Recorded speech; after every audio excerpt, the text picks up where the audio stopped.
Guys, gals, non-binary pals, welcome back again to Rhyme Signatures.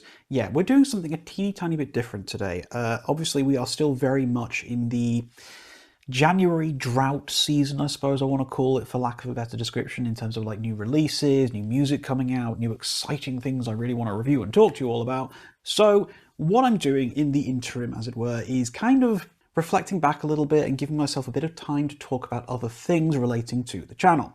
So as the thumbnail suggests, I really want to talk a little bit about what my intentions for this are going forward into 2025, into the new year, and kind of my expectations, what I want to do for you guys, give you all an opportunity to tell me what you want to see from the channel as well, because this is a two-way street, you know? I can't exist without you guys at the end of the day. So when all is said and done, I want to know what you want to see from the channel as much as I want to tell you what I want to give you. So with that being said, I would of course like to hear what you want to see from this channel in 2025. If you just want to drop a comment down below, the sort of expectations you might have, content you might want to see, all that sort of stuff, whilst I tell you what I kind of want to do with the channel going forward. 2024 was a very, very big year for Rhyme Signatures, I'm not going to lie. I finally got the channel monetized, very exciting. So, you know, obviously, for those of you who don't know how to achieve that, you have to get at least 1,000 subscriptions and 4,000 watch hours within the last 365 days. Now, the subscriptions part isn't too hard, it is the watch hours which kills you. But eventually, finally, we crossed that barrier and I started earning a small amount of money from Father YouTube for what I do here on the channel. Now, full transparency, I'm not going to lie to any of you, it's not a lot. The minimum payment threshold for where I live in the UK is £60. And so far to date, I have not really earned much over that per month. So this isn't ever going to be like a quit the day job situation for me. But I don't do what I do here for the money. If I was doing what I did for the money, I certainly wouldn't be reviewing progressive rock, because let's be real, it's a small niche. But like I say, it's fine. I'm not in this for the cash. It's just a nice little added incentive, and it certainly helped to give me a bit more motivation towards the latter half of last year when I realized I was actually finally earning a little bit of cash payback for what I'm doing here right now. So obviously a lot of people might be asking themselves, okay, how is this going to impact on how I present things on the channel? Am I going to suddenly turn this into a clickbait farm? Am I going to suddenly start selling out and start doing videos that are designed to inflame the senses, get the clicks, blah, blah, blah? Absolutely not. No. One thing that I have prided myself for over the course of my life is integrity, and that is not changing on this channel.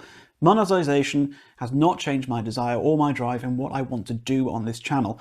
What is changing my desire and drive to do on this channel is more out of my own personal artistic expression.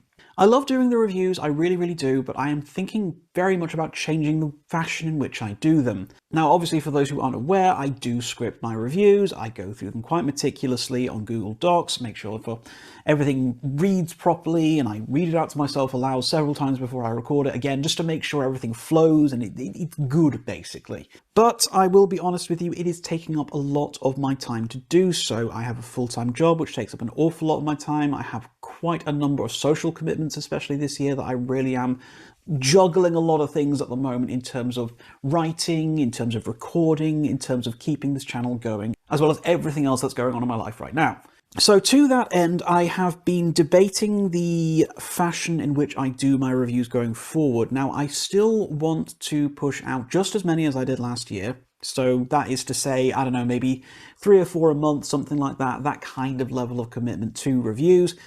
That'll obviously start picking up when the promos start coming through, when the new releases start dropping in early February, obviously with the new Dream Theater coming. It very much feels like that is going to be the spark that lights the fire and ignites the rest of the channel, and it's all going to go from there, theoretically. Because obviously new music is going to start coming out, I will have more things to talk about, but obviously, like I say, I don't have time to script everything. I just don't. I simply do not have that kind of time. So what I'm getting at is I'm going to be trying to adopt a new approach to reviewing things, a little bit more laissez-faire, not quite so scripted, a little bit more off the cuff, a little bit more off-piste, if you will. Now, I have no problem whatsoever ad-libbing. I can talk for like centuries if I needed to, but I will be approaching reviews in a lot more loosey-goosey fashion as I talk about the music in a slightly more generalized sense, so to speak. Does this mean that the style that I'm approaching, the method and madness to my particular inimitable style is going to change that much? Honestly, not really.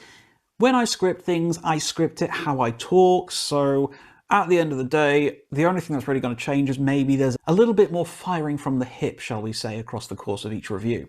What I am also hoping for in that respect is it does give me a bit more time to do more reviews, as I do feel like I have missed talking about quite a few albums from last year that I still kind of want to talk about before I get deeply into this year. So hopefully we'll see a kind of a roundup thing coming soon, hopefully, maybe, depending on timings and all that jazz.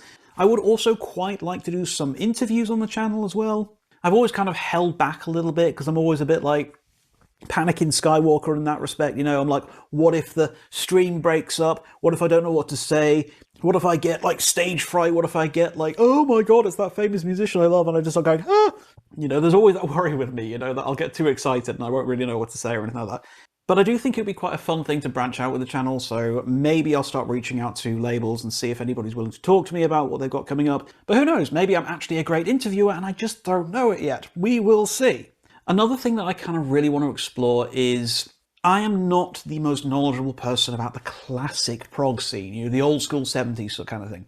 I never have been, and for the longest time I thought I never would be, but for this year I also kind of want to dip my toes in the past a little bit rather than just concentrating on new releases, and I want to listen to some of these classic prog rock albums for the very first time and give you my perspective on them as a newcomer.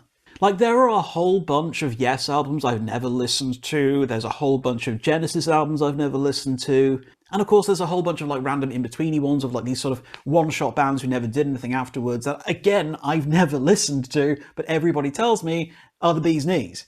And so I'm thinking my perspective on these things as a relative newcomer to the old school prog scene, given that I mostly listen to contemporary rock and metal, might be an interesting one. It might be interesting to see where I'm coming from, see how my perspective differs to that of the old guard, and along the way I might discover something absolutely incredible and really open up my brain to the old school prog.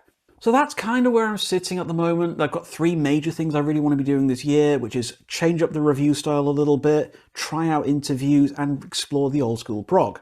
If, like I said at the start of the video, there's anything that you'd love to see me tackle, love to see me look into, any kind of particular style of video you want to see me try for the new year, then drop a comment down below. I'd love to hear it. Like I say, we are a two-way street. I can't exist without you. So I want to keep you guys happy. I want to keep myself happy. Let's see where we can take this channel in 2025. And finally, I suppose I would love to hit 3,000 subscribers before, you know, middle of the year, if I'm being optimistic with myself.